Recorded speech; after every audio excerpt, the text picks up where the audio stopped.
Hello everyone, welcome to my channel. आज के इस वीडियो में हम नारुतो वर्ल्ड के कुछ ऐसे फैक्ट्स के बारे में बात करेंगे जिन पर आपका ध्यान नहीं गया होगा। तो चलिए मेरे साथ अपनी कुनाई तैयार करें और कोनोहा के छिपे हुए राजों का पता लगाएं। The hidden meaning in Naruto's design. शुरुआत करते हैं नारुतो उजुमाकी से। क्या आपने कभी सोचा है कि नारुतो के कपड़े ऑरेंज क्यों हैं? ऑरेंज रंग जोश, ऊर्जा और उत्साह का प्रतीक है। ये नारुतो के जीवन, स्वभाव और विलेज में अपनी जगह बनाने की उसकी इच्छा को दिखाता है।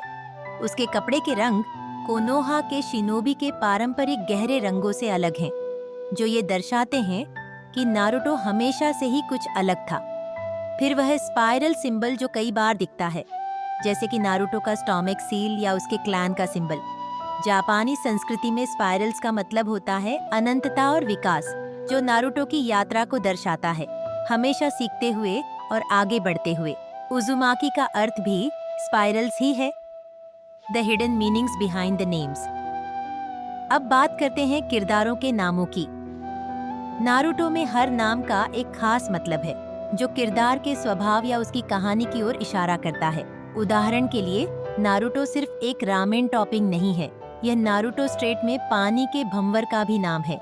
यह नारुतो की ट्विस्टिंग, अनप्रिडिक्टेबल नेचर और पानी से उसके संबंध को दिखाता है। सास्के उचिहा का नाम जापान के एक प्रसिद्ध निंजा सास्के सारुतोबी पर रखा गया है।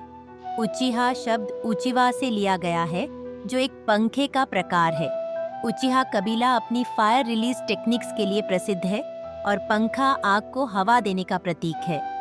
इताचीज नाम का अर्थ नेवला है, जो अक्सर जापानी कहानियों में एक बुरे संकेत के रूप में जाना जाता है। यह उसके क्लैन के साथ विश्वासघात की ओर इशारा करता है, लेकिन उसकी सच्ची इंटेंशंस हमेशा बेहतर थीं। Prophecy and subtle hints. Naruto के लेखक किशिमोटो ने कहानी में कई छोटे छोटे संकेत छिपाए हैं, जो आगे की घटनाओं की ओर इशारा करते हैं। उदाहरण के लिए, जब चूनिन एग्जाम्स में काकाशी नारुतो से कहते हैं, तुम्हारी चक्रा नाइन टेल्स जितनी पावरफुल है, तो यह पहले ही बता देता है कि उसके अंदर कितनी शक्ति छिपी है। या वो पल जब इताची सास्के के माथे पर हल्की चुटकी मारता है, यह इशारा भाइयों के बीच प्यार और दूरी दोनों को दिखाता है। आखिरी समय तक इताची का यही इशारा बताता है कि वह सास्के को प्यार करता है और उससे माफी मांगता है। Cultural references and inspirations. Naruto में जापानी कल्चर, मिथोलॉजी और फोल्कलोर के बहुत सारे एग्जाम्पल हैं। जैसे फ्रॉग हर्मिट जिराइया की प्रेरणा एक पुरानी कहानी जिराइया गोकेत्सु मोनोगतारी से आई है।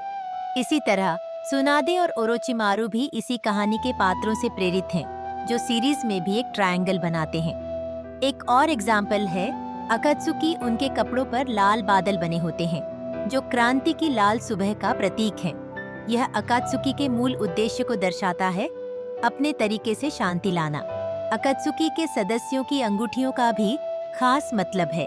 हर अंगूठी पर एक चिन्ह होता है, जो उस सदस्य की भूमिका या विश्वास को दिखाता है।